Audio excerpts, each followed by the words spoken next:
Priya's कुकिंगला subscribe करा आणि बाजूची बेल आयकॉन क्लिक करा, त्यामुळे येणाऱ्या व्हिडिओची नोटिफिकेशन तुम्हाला मिळेल।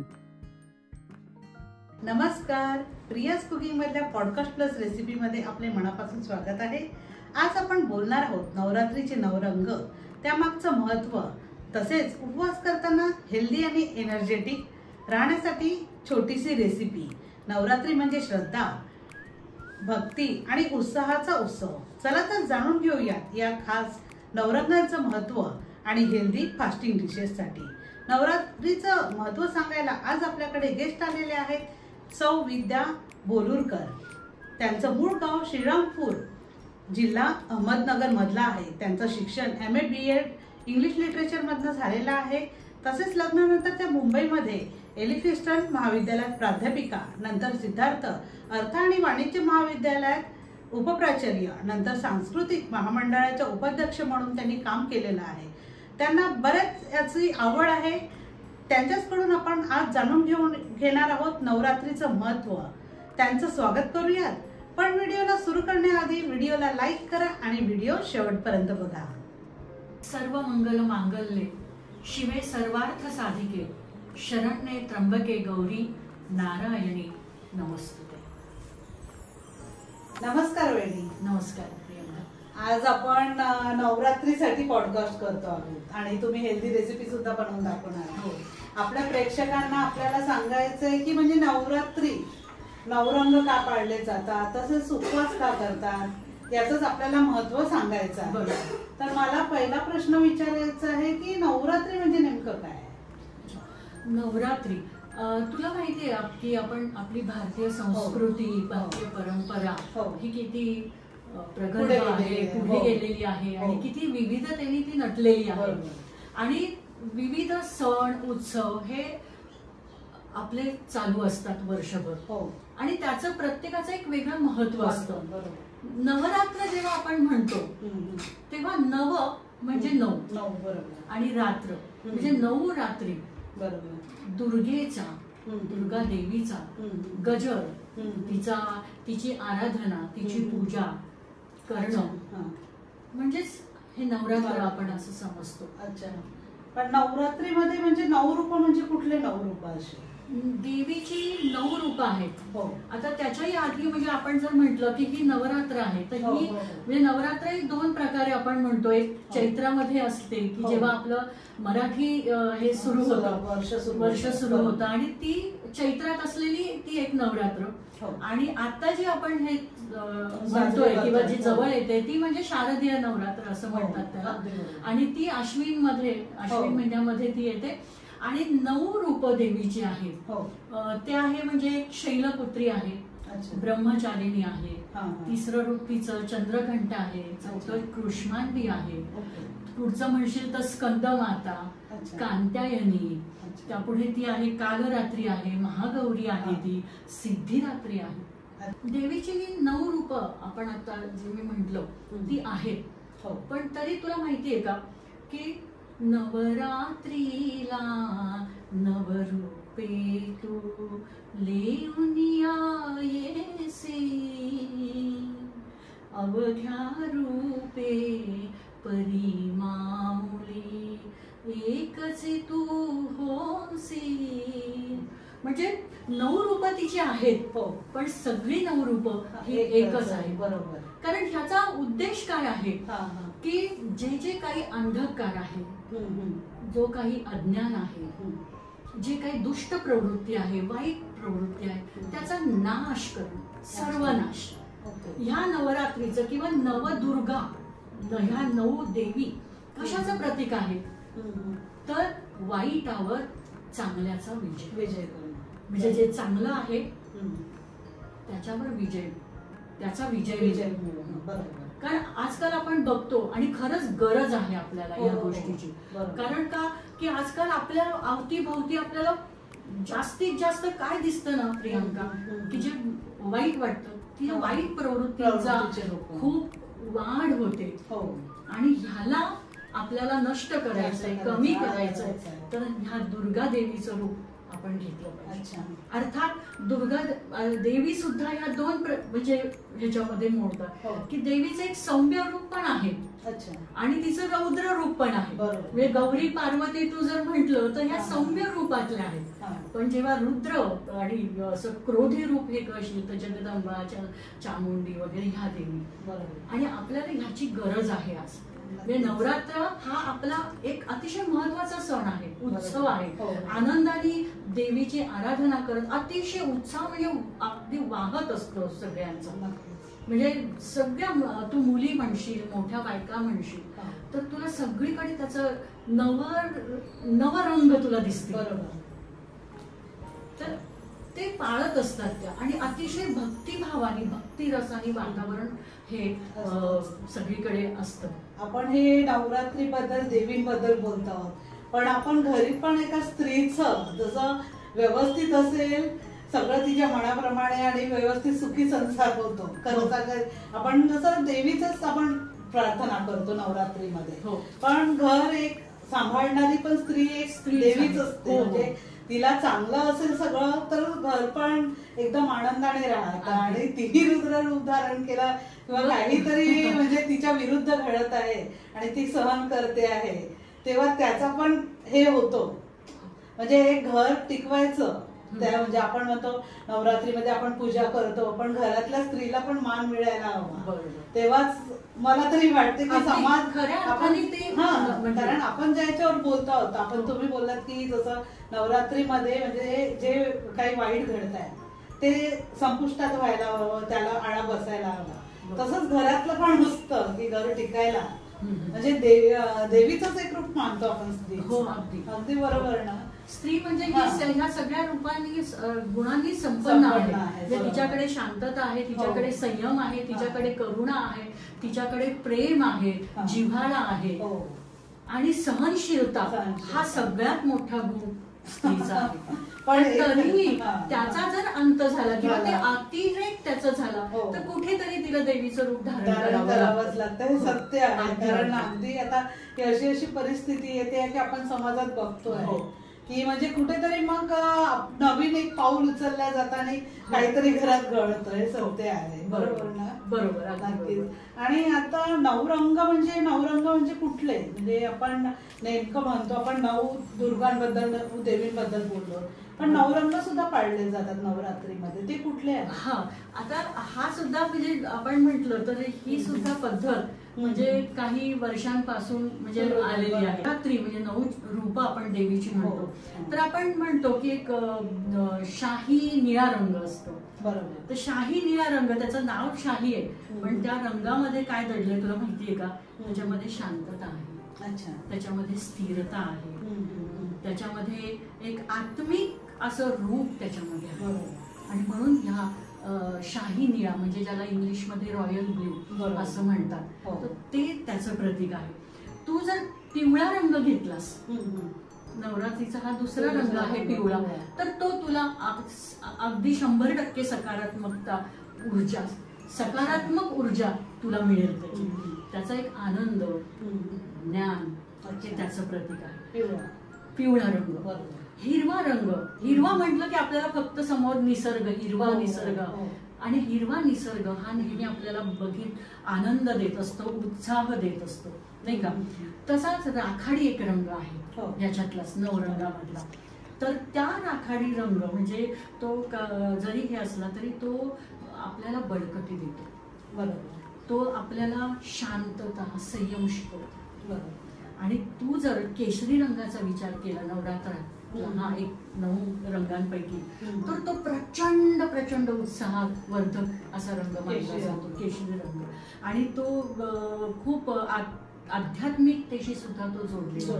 आध्यात्मिकता म्हणजे बऱ्याचदा आपण बघतो की भगवी वस्त्र परिधान केले, प्रतीक त्याचं आहे की आध्यात्मिकता आहे. आणि पांढरा रंग तर आपल्याला सगळ्यांना माहिती. पांढरा रंग म्हटला की आपल्या डोळ्यासमोर फक्त एक येतं, म्हणजे पावित्र्य, पवित्रता, शांतता, मनाची शांतता, शुद्धता.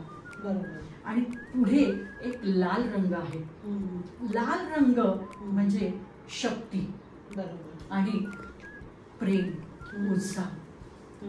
आणि नंतर निळ्यातलाच आकाशी रंग असतो तो परिधान केलेला आहे आणि माझा आवडता रंग आहे हा. तर हा आकाशी रंग आपल्याला स्थिरता, काय म्हणजे त्याला सहनशीलता याचं प्रतीक आहे. धैर्य आपल्यामध्ये निर्माण करतं म्हणजे आपण असं म्हणू शकतो. आणि शेवटचा जो 9वा रंग आहे तो आहे गुलाबी.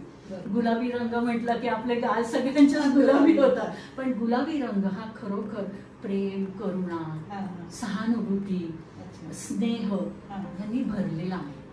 आणि हे जे 9 रंग आहेत ना प्रियंका, तर हे 9 रंग आपल्याला इतकं काही शिकून जातात. कारण देवीचे रूप हे तुला कधी बघ तू म्हणजे संहार जेव्हा राक्षसांचा तिने केला, तिचे डोळे असे मोठे लाल झाले, तिची जीभ बाहेर आली, म्हणजे हे जे रंग आहे हे सगळे आपल्याला पावित्र्य, संयम, उत्साह म्हणजे सगळ्या चांगल्या गोष्टी, सकारात्मक गोष्टी आपल्याला ते शिकवतात. आणि म्हणून ही रंग जरी म्हणजे आपण पाळतो ना तर खूप चांगली गोष्ट आहे. कारण का तर एक तर आनंद देतात, आनंदाचं वातावरण, उत्साहाचं वातावरण निर्माण. आणि ह्या नवरात्रामध्ये ते म्हणजे दुधात साखर म्हणतो ना आपण, तसं ते त्याचं महत्व आहे.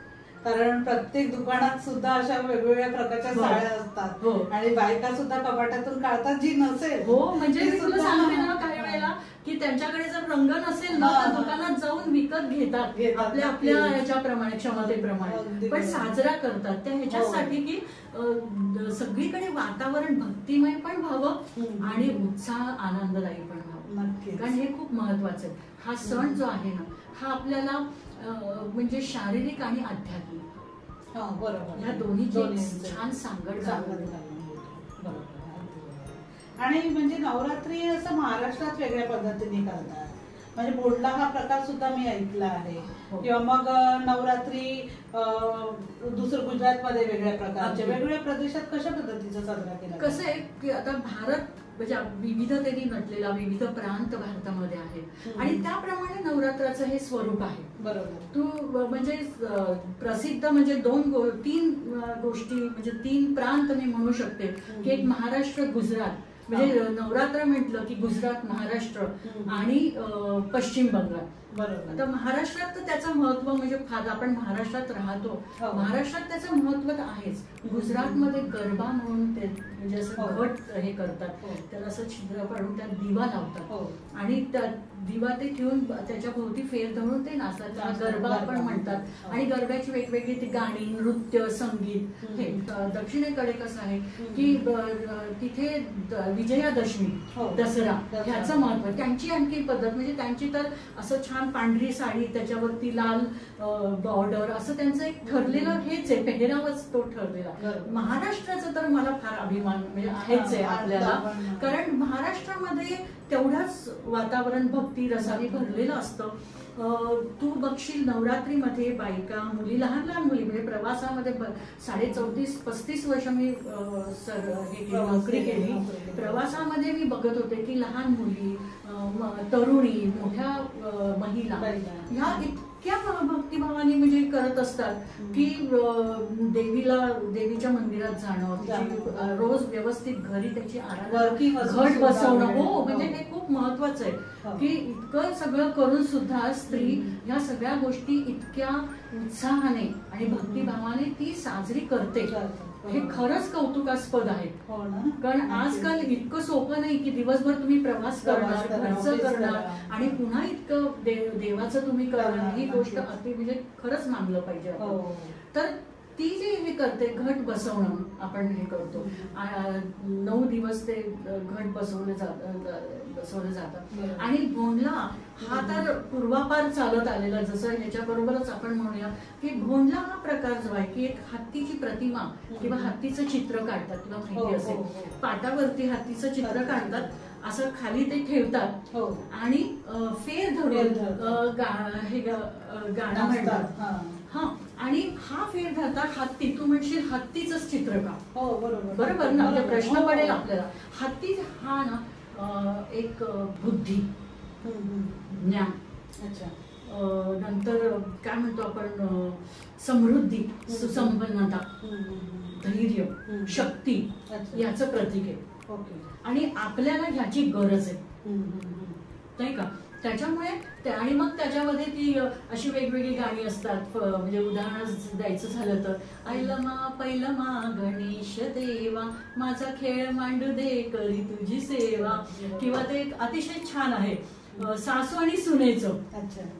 त्याच्यात सासू म्हणते म्हणजे सुनेला माहेरी जायची ओढ असते ना, तर मग ती विचारते, सासू तिला म्हणते कारल्याचा वेल लाव ग सुनबाई मग जा फुल्या माहेरा, आणि सून तिला उत्तर देते. मला खरंच आवडतं आणि मी त्याच्यात सहभाग पण घेतलेला जेव्हा मी शाळेत होते. तर सून म्हणते की कारल्याचा वेल लावला हो सासूबाई आता तरी जाऊ का माहेरा. हे खूप छान वाटतं, म्हणजे खरंच ऊर्जा आपल्याला मिळते माहितीये. किंवा एक लिंबू झेलू बाई दोन लिंब झेलू, हे सुद्धा म्हणजे हे सगळं साजरं करण्यामागे उद्देश पुन्हा आपण तिथेच येतो की अध्यात्म आणि आपला आनंद. बरोबर. आणि आपली शारीरिक क्षमता वाढवणं, ऊर्जा वाढवणं. कारण सगळेच असं म्हणजे आनंद कुठून मिळते ते आपण शोधत असतो. आणि आपल्या सणवार आहे सगळे जे आपले धार्मिक सण आहे, जे आपण नागपंचमीपासून सुरू होतात सगळे सण एक एक ते दिवाळीपर्यंत, त्यातून वेगळाच आनंद मिळतो. आणि सगळ्यांना एकत्र येण्याचा ती संधी असते ना. एक मैत्रीण असू दे, नातेवाईक असू दे, आणि एकत्र येऊन जी मजा करू शकतो आपण ते एकटेपणाने. प्रत्येक स्त्रीला कुठले दागिने घालायचे, कुठली हौस असते, म्हणजे उपजतच ती हौस आहे तिची. वर्किंग असेल, हाऊसवाईफ असेल तरी ती एकदम एक्साइटमेंट असते की नको हे करायला पाहिजे, तो कलर वापरायला पाहिजे. जेव्हा नवरात्र सुरू होतं अक्षरशः लोकल मध्ये प्रवास करताना म्हणजे उत्साह किती असतो तुला सांगते. 8:30ला विरारवरून कुठून निघालेल्या या महिला, किती लांबून येणाऱ्या महिला, पण हा नवरात्राचा उत्सव म्हणजे दांडिया जर म्हणतात तर लोकल मध्ये सुद्धा त्याचं फेर धरून काही करतात. म्हणजे खरंच आहे, कौतुकाची गोष्ट आहे, इतकं त्याचं हे आहे. आणि नवरात्रीमध्ये म्हणजे उपवास 9 दिवस पण करतात का? म्हणजे नवरात्रीचा उपवासाचं महत्व काय आहे? नवरात्रीचे 9 दिवस करतात का उपवास? तर हे ज्याच्या त्याच्या प्रकृतीवर आणि भावने म्हणजे भाव त्याच्यावरती अवलंबून असतं. आता कुणाला झेपत असेल तर ते 9 दिवसाचा पूर्ण उपवास करतात. आणि काही अशा आहेत म्हणजे उदाहरणं आहेत की काही न खाता पिता किंवा नुसतं पाण्यावर असाही उपवास करतात. ज्यांना जमत नाही ते म्हणतात उठता बसता, म्हणजे पहिल्या दिवसाचा आणि अष्टमीचा असा उपवास त्या करतात. तर हे ज्याच्या त्याच्या प्रकृतीवर अवलंबून आहे आणि ज्याला जसं वाटतं त्याप्रमाणे ते करू शकतात. अच्छा, हो बरोबर. आणि करतात म्हणजे. तर उपवासाला नेमकं काय खायला पाहिजे? नेमकं असं काही बंधन किंवा मर्यादा अशी नाहीये उपवासाला हेच खायला पाहिजे तेच खायला पाहिजे, पण एक पौष्टिक आपल्या शरीर आणि तेही आपल्या शरीराला झेपेल असं पौष्टिक आपल्याला जास्तीत जास्त कार्यक्षम ठेवेल असं उपवासाचे जे काही पदार्थ असतात ते आपण सेवन केले तरी चालतात. काही जण नुसतं फळावर राहणं पसंत करतात आणि अणुवाणी पण जातात, म्हणजे चप्पल सुद्धा घालत नाही. काही नियम असतो तो की नवरात्र आहे उपवास आहे मी आणि नोकरी करणाऱ्या महिला पण हे करतात, मुली तरुणी आणि तरुणींमध्ये हे प्रमाण पण म्हणजे चप्पल न घालता सुद्धा म्हणजे मला म्हणायचं आहे की असं बरोबर आहे का चप्पल न घालता सुद्धा हे करणं? हा शेवटी ज्याचा त्याचा प्रश्न आहे, भावनेचा प्रश्न आहे. म्हणजे बरोबर. आपण कारण आपण दुसऱ्यांना म्हणू शकत नाही का कुणी एक पहिला आणि शेवटचा सुद्धा करतात उपवास, कुणी 9 दिवसांचा पण करतात जसं आता तुम्ही बोलला. तसंच त्यांच्या भावना कुठपर्यंत आहे त्या पद्धतीने ते उपवास करतात सुद्धा. अणमाडी पाळणे सुद्धा जातात. परत कुठल्या प्रकारची आराधना करतात? म्हणजे प्रत्येक ह्याच्यामध्ये याच्या बरोबरच यज्ञ, होम, हवन, अच्छा, ह्या पण गोष्टींचा समावेश होतो. ओके. आणि गायन नृत्य तर तुला मी म्हंटल सांगीतिक हे, म्हणजे जर गायनाचंच म्हंटल तर त्याच्यामध्ये जोगवा एक येतो. म्हणजे भक्ती गीत तर आहेतच देवीची की वेगवेगळ्या याची रूप आणि तिच्याबद्दलची आहेतच, पण जोगवा आणि गोंधळ असतो. ह्या 2 गोष्टी पण म्हणजे देवीचं एक ते महत्वाचं मानलं जातं की आईचा जोगवा जोगवा जोगवा मागेन, आईचा जोगवा जोगवा जोगवा मागे नाही असं कटोरी किंवा एक छोटंसे वाटी घेऊन म्हणजे आध्यात्मिक ह्याच्यामध्ये किंवा देवीला असं तिची आराधना किंवा तिचं हे करण्याकरता असं हे असतं आणि त्याच्यात जोगवा मागतात असं. किंवा तू जर म्हटलं गोंधळ तर हा सुद्धा एक अविभाज्य भाग असं म्हणजे की घरात चांगलं कार्य असेल किंवा गोंधळ असेल तर गोंधळ घालतात. आणि मग त्याच्यामध्ये म्हणजे मला एक आठवतो अतिशय छान आहे अजय तुमचं ते आहे की आई भवानी तुझ्या कृपेने तारिसी भक्ताला अगाध महिमा तुझी माऊली वारी संकटाला आई कृपा करी माझ्यावरी जागवितो रात सारी आज गोंधळाला ये गोंधळ मांडीला भवानी गोंधळाला ये गोंधळ मांडीला भवानी गोंधळाला ये उदो उदो उदो उदो उदो म्हणजे देवीची आराधना करण्याची आणि तिला पावन किंवा प्रसन्न करण्याचा पण हा एक भाग आहे. पण ह्याला खूप महत्व आहे ह्याच्यामध्ये म्हणजे तर ते आणि चांगलं छान असं म्हणजे वहिनींनी म्हणून दाखवलं प्रेक्षकांना पण आवडलंच असेल नक्की. खरंच नक्की म्हणजे कारण खरंच आराधना करतात आणि अगदी म्हणजे ते प्रसन्न वातावरण असतं. वातावरण तेच महत्वाचं आहे की सगळीकडे प्रसन्नता निर्माण झाली पाहिजे. प्रसन्नता निर्माण झाली म्हणजे उत्साह उत्साह म्हणजे त्याच्यात आनंद द्विगुणित होतो आणि भक्तिभाव हा त्याचा एक म्हणजे सर्वांग त्याचं जे आहे त्यातमध्ये आपण वहिनी म्हणजे आपण नवदुर्गांबद्दल बोललो कलर बद्दल बोललो पण आपण महाराष्ट्र राज्य आणि भारत देशामध्ये जसे रंगांबद्दल महत्व सांगितलेलं आहे पण असं कर्तृत्वान महिला सुद्धा होऊन गेल्या की त्यांचं आपल्याला कर्तृत्व भरपूर आहे. तर त्याबद्दल मला जाणून घ्यायला आवडेल. नक्कीच. कारण का म्हणजे तू बघ हे आपण ही आपली संस्कृती आहे परंपरा आहे वेगवेगळे सण आणि हा नवरात्र. आपण नवदुर्गांबद्दल बोललो नवरंगाबद्दल बोललो नवरात्रीचं महत्व आपण प्रेक्षकांना समजून सांगितलं पण आपल्या भारत देशात महाराष्ट्रामध्ये कितीतरी कर्तृत्वान महिला अशा होऊन गेल्या त्याच्याबद्दल मला जाणून घ्यायला आवडेल. मी तर म्हणजे त्यांना सुद्धा नवदुर्गाच म्हणेन.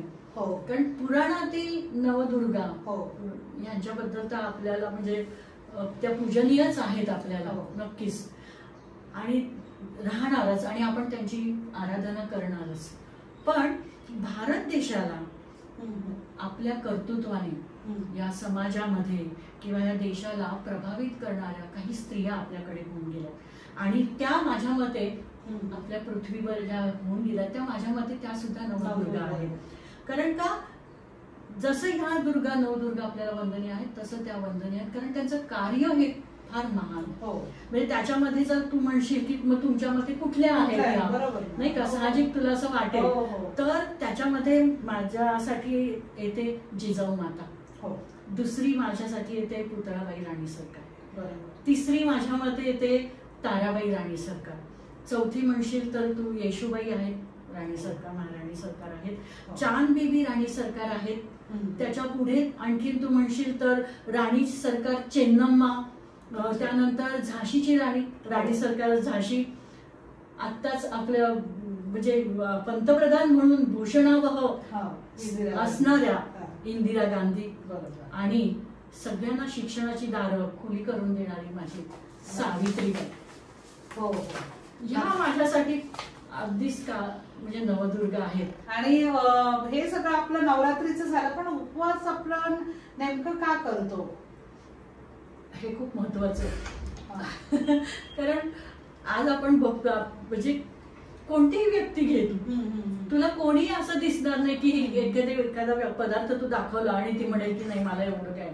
आता सगळे खूप लोक म्हणजे ज्याला आपण इंग्रजीमध्ये अगदी फूडी म्हणतो वेगवेगळ्या गोष्टी आणि जिभेचे चोचले आपल्याला पुरवतो हे पाहिजे ते पाहिजे हे करतो.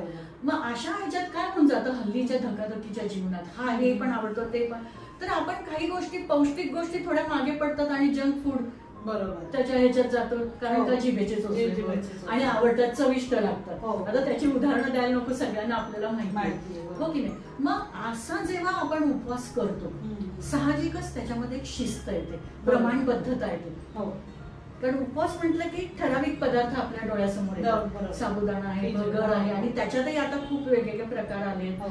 गुळ, शेंगदाण्याचे लाडू, चिक्की, फळं आहेत. तर हे जे काही पौष्टिक पदार्थ आहेत, तर ह्याचा ह्या 9 दिवसामध्ये किंवा या उपवासामध्ये आपण समावेश करतो. आणि ते पदार्थ साहजिकच मागे पडतात. म्हणजे 9 दिवस का होईना आपण जिभेवर म्हणजे स्वतःला शिस्त लावून घेतो. आणि त्याचा संबंध म्हणजे आपल्या आरोग्यावर आहे. प्रतिकार शक्ती आपली वाढते त्याच्यामुळे. आरोग्यदृष्ट्या म्हणजे कारण तू हे दुसरे पदार्थ खाशील तर तुला लठ्ठ व्हायला वेळ लागणार नाही, हो की नाही. पण हे जे पदार्थ खाल्ले तर तुला ऊर्जा तर मिळणार, तुझी प्रतिकार शक्ती पण वाढणार, आणि त्याच्यामुळे तुझी जी तब्येत आहे किंवा तुझं आरोग्य आहे ते सुरारोग्य होणार. बरोबर. आणि म्हणून उपवासाचं महत्व आहे. एक लिमिटेशन येतात. मग आपण असे नाही चालत उपवासाला की आपण म्हणतो एकादशी आणि दुप्पट खाशी, असं खूप लोक आहेत. तर ते नाही चालत उपवासामध्ये. एक ठराविक वेळेला ठराविक गोष्टी आपण करायला. आणि त्याच्या म्हणजे मेन हेच आहे की आपल्या काहीतरी थोडीशी म्हणजे खाण्याची शिस्त लागते. आणि मग नंतर महत्व कळतं की अरे नाही, आपण हेच जास्त घरातलं म्हण किंवा हे पदार्थ जे आहेत कोणते जंक फूड म्हणतो, चरबीयुक्त वाईट चरबीयुक्त पदार्थ आपण कमी केले पाहिजे. याची जाणीव सुद्धा आपल्याला अशा काळात होते. कारण कंटिन्यू उपवास असतो आणि त्यावेळेस असं वाटत पण नाही की हे खायला पाहिजे ते खायला पाहिजे. आपोआप शिस्त आणि आपोआप ते चांगले चविष्ट तर असतं, पण पौष्टिक पदार्थ आपल्या पोटामध्ये जातं. आणि त्याच्यामुळे आत्मशुद्धी होते. म्हणजे हे आत्मशुद्धी, शरीराची शुद्धी, ह्या दोन्ही गोष्टी एकत्र होतात. आणि त्याच्यामुळे साहजिकच आपला कधी चिडचिडेपणा होत असेल तर थोडीशी शांतता, आपण मनशांती, एकाग्रता, या सगळ्या गोष्टी त्याच्यातूनच येतात. म्हणजे 9 दिवसाचं उपवासाचं महत्व आणि सकारात्मकता आपल्या शरीरात प्रवेश करतो. आपला दृष्टिकोन बदलतो. जो दृष्टिकोन हा चांगलाच असतो. म्हणजे कुठल्याही नकारात्मक गोष्टी आपल्या मनामध्ये शिरू शकत नाही. तर त्याच्यामुळे उपवास हा मधून मधून करावा असं म्हणतात पाहिजे. बरोबर. तर हे नवरात्र म्हण किंवा एखादं दुसरं असतं तर ते त्याचं साधन आहे. श्रावण म्हणजे आपला शारीरिक आणि आध्यात्मिक दोन्ही प्रगती होते असं त्याची चांगली उत्कृष्ट पण आज तुम्ही प्रियाज कुकिंग या चॅनलवर प्रेक्षकांना मला कुठली रेसिपी दाखवणार? हा मोठा प्रश्न आहे, पण ठीक आहे. मी तुम्हाला एक दाखवणार आहे आज उपवासाचे उथप्पम आणि त्याच्याबरोबर चटणी. अच्छा, चला आपण किचनकडे जाऊया. हो हो, नक्की नक्की. तर आज आपण उपवासाचे उथप्पम तयार करणार आहोत आणि त्याची रेसिपी बघूया, ते कसं तयार करायचं ते बघूया. हां, तर आज आपण उपवासाचे उथप्पम तयार करणार आहोत. त्यासाठी लागणारं साहित्य आहे, ही भगर आहे, मी 2 वाट्या घेतली आहे. साबुदाणा आपण वहिनी वरीचा तांदूळ सुद्धा म्हणतात ना? ह्याला वरीचा तांदूळही म्हणतात. बरोबर. त्यानंतर इथे आहे कोथिंबीर आणि साबुदाणा घेतलेला आहे. साबुदाणा घेतला, भिजवून घेतलेला. हा साबुदाणा भिजवला. वरीचे तांदूळ म्हणजे भगर आपण एक 5 तास भिजवली, तसंच साबुदाणाही भिजवला आहे. त्याच्यानंतर यात आहे मिरची, जिरे, मीठ, तूप वरून लावायला आणि कोथिंबीर. हे आपण उथप्पम साठी वापरत आहोत. आणि मी ह्याच्या बरोबर चटणी मी करणार आहे. त्याच्यासाठीचं साहित्य आहे हे शेंगदाणे, हे खोबरं, जिरे, थोडीशी चवेपुरती साखर आपल्याला लागणार आहे, आणि हे दही आणि कोथिंबीर सुद्धा आपण त्यात घालणार आहे. हिरवी मिरची आहे. नक्कीच. तर आपण आता सुरुवातीला चटणी बनवून घेणार आहोत की पहिले उत्तप्पम बनवू? नाही, पहिल्यांदा उत्तप्पमची तयारी करूयात. ही भगर यामध्ये मी घालते मिक्सर मध्ये.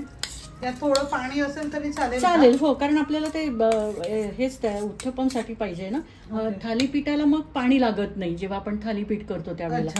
हा, तर आता हे उत्तप्पम असल्यामुळे थोडंसं पाणी लागणारच आहे आपल्याला. त्याच्यानंतर मी आता घेत आहे हा साबुदाणा. अच्छा, साबुदाणा सुद्धा घालून घ्यायचा? हो, साबुदाणा भगर हे एकत्रच आपल्याला वाटायचं आहे. तर आपल्याला हे समप्रमाणात घेतलं आहे की नाही? समप्रमाणात नाहीये हे. 2 वाट्या मी भगर घेतली आहे, त्याच्याकरता 1.5 वाटी साधारण साबुदाणा आहे हा. हो, आणि मिरची ही म्हणजे आपल्याला ज्याप्रमाणे तिखट पाहिजे त्याप्रमाणे. काही जणांना जास्त तिखट आवडतं, काही जणांना कमी तिखट आवडतं. तर त्याप्रमाणे आपण मिरचीचं प्रमाण घेऊ शकतो. आपण यात मिरची घालून घेतली आहे का? हा, आता मी मिरची ही कापून टाकले 4-5 मिरच्या, कारण आपल्याला मध्यम तिखट पाहिजे. त्यानंतर मी आता घालणार आहे ह्याच्यामध्ये 1 चमचा जिरे, चवीपुरतं मीठ. आपण हे उपवासासाठी करतो तर उपवासाचं मीठ वापरायचं की रेग्युलर आपण मीठ वापरू शकतो? रेग्युलर आपलं जे आहे मीठ तेच, पण आपण ते वेगळं ठेवतो ना, म्हणजे रोजच्या वापरातलं घालत नाही, वेगळं जे आपलं असतं ते. पण जे रेग्युलर जेवणासाठी जे वापरतो तेच, वेगळं वापरायची गरज नाही. उपवासाचं मीठ सुद्धा हो, आणि ते आपल्या आवडीवर आहे, म्हणजे जर आपल्याला पाहिजेच असेल ते तर आपण टाकू शकतो, त्याचा काही प्रश्न नाही. आता मी काय करणार आहे, हे मिक्सर मधून थोडस जाडसर थोडस म्हणजे उत्तप्पमसाठी. ओके, चालेल. हे आपण असं बॅटर तयार करून घेतलेलं आहे. हे म्हणजे त्याचं हे आहे, थिकनेस आहे. तर एकदम असं फाईन बॅटर नाहीये ना, थोडं रखरखीत, थोडस एकदम बारीक नाहीये. थोडस जाडसर ह्याच्यासाठी की थोडं कुरकुरीत, आणि सगळ्यांना हल्ली कुरकुरीत थोडस असं आवडतं ना. आणि तुम्ही यात कोथिंबीर घातलेली आहे. उपवासाला जर जे खात नसेल तर ते स्किप केलं तरी चालेल का? हो, ज्यांना आवडते, ज्यांना चालतं त्यांनी घालायची. जर नसेल चालत तर नाही घातली तरी चालते. असं काही कंपल्सरी नाहीये की घातलीच पाहिजे असं. तर आता आपण मी याच्यावर टाकते, त्यासाठी तुपाचा वापर करते, आणि तुपाचा मुद्दाम वापर करते कारण काही वेळेला तेल पण शेंगदाण्याचं वापरलं जातं ह्याच्यासाठी.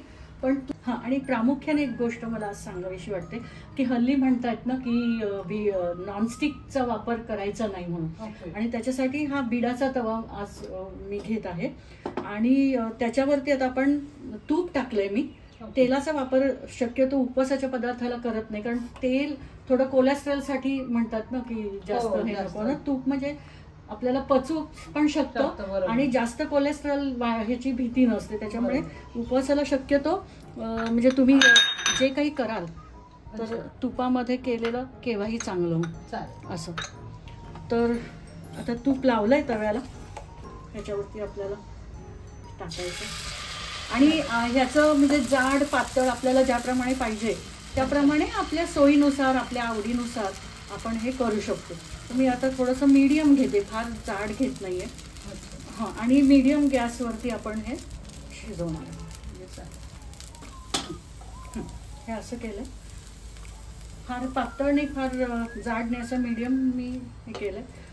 झाकण ठेवून मिनिटं असं नाही. आता हे झाकण ट्रान्सपरंट आहे, त्यामुळे आपल्याला कळतं की हा भाग जो ओला असतो तर तो थोडासा कोरडा व्हायला लागतो. जेव्हा थोडासा कोरडा होतो तेव्हा त्याच्यावर तूप टाकून आपण ते परतू शकतो. आणि 1-2 वेळा थोडंसं परतून आपलं खायला दोन्ही साईडला अगदी हो, दोन्ही साईडला पाहिजे. त्याची मजा ती आहे. आता हे जरासं कोरडं व्हायला आपल्याला दिसतं आहे, त्याच्यामुळे मी झाकण काढून त्याला तूप लावते, आणि ही बाजू खाली करूयात आपण, म्हणजे त्या बाजूने पण ते व्यवस्थित होणार. आणि ह्याला बघा तुम्ही लक्षात येईल, जाळी पण फुटते ह्याला. आणि हे करताना आता मी तर अगदी साधं केलंय, पण तुम्ही ह्याच्यामध्ये काकडी टाकू शकता. हो, शेंगदाण्याचं कूट घालू शकता. त्यानंतर बटाटे सुद्धा त्यात घालू शकता. हो, उकडलेले टाका, किंवा कच्चे बटाटे जरी असतील ना ते किसून तुम्ही टाकू शकता. हो, आणि हे याच्यामध्ये म्हणजे उपवासाचं थालीपीठ किंवा आपण जे करतो त्याच्यात नाचणीचं पीठ घेतो, राजगिऱ्याचं पीठ घेतो, पण हे उत्तप्पे फक्त ह्याने हे केलेले आहेत. तर ह्या नुसतं साबुदाणा आणि भगर असून सुद्धा त्याला आळून येतंय हे पीठ, कारण साबुदाणा चिकट असतो आणि भगर ही पचनाला अतिशय उत्तम. आता हे आपलं तयार झालंय व्यवस्थित. हे टाकल्यावर जाळी सुद्धा आलेली तुम्ही बघितली असेल, आणि दोन्ही बाजूनी हे व्यवस्थित असं झालेलं आहे. आणखी थोडं एकदा मी 1 मिनिटासाठी ठेवते, पण ऑलमोस्ट रेडी झालेलं, अगदी तयार. हो, आणि शक्यतो मीडियम गॅसवरतीच करायचं, म्हणजे जळण्याचा किंवा लागण्याचा असा प्रयत्न हे होत नाही. हे बघा, खूप छान असं आपलं रेडी झालेलं आहे उत्तप्पा. ही जाळी बघा, हे असं दिसतंय इथे सगळी पूर्ण. हो, हे जाळी तयार जाळी, हो. विदाऊट सोडा, आणि पण सोडा सुद्धा काही वापरला काहीच नाही. आणि जर तुम्हाला वाटलं तर तुम्ही दही सुद्धा घालू शकता. दह्याने अजून त्याला छान जाळी येते. हा, आता अजून एक आपण बघूया ते करूया. या बिळ्याच्या तव्याला परत परत आपल्याला तूप लावावं लागतं का? तशी गरज नाही ह्याला. ओके.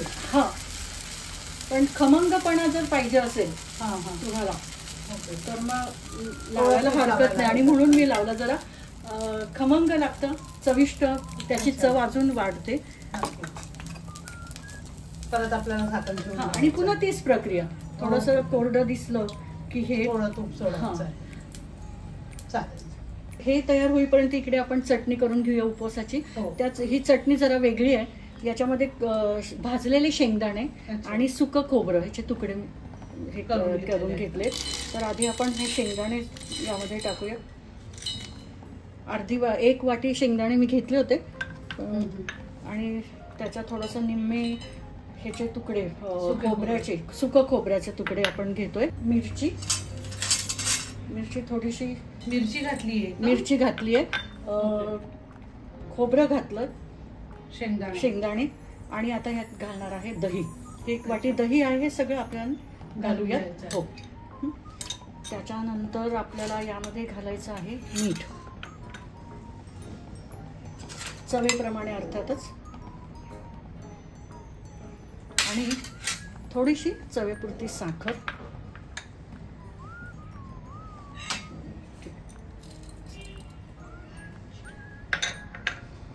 आणि जिरं हा फार आरोग्यदायी पदार्थ आहे. तर आता ही आपली चटणी तयार झाली आहे छानपैकी. यात आपण वरून कोथिंबीर पण घालू शकतो. अच्छा. हां, आणि दही टाकलं. थोडंसं आपल्याला जराशी पातळ पाहिजे तर त्याच्यासाठी थोडंसं आपण पाणी पण घातलेलं आहे ह्याच्यामध्ये. हो. आणि आता ही मी एवढी अशी ठेवली आहे. जर तुम्हाला पातळ कोणाला आवडत असेल तर आणखीन पाणी घालू शकता, पण आपापल्या अर्थात आवडीनुसार. म्हणजे आपले 2 उत्तपम पण रेडी आहे आणि चटणी पण रेडी आहे. हो. तर आपण आता वहिनी प्लेटिंग करून घेऊयात. अगदी चव बघूया कसं झालंय ते. हो नक्कीच. आपले उत्तपम रेडी झालेले आहेत. चटणी सुद्धा खूप छान दिसते आहे. उपवासाचे उत्तपम टेस्ट करून बघूया. तुम्ही पण घ्या.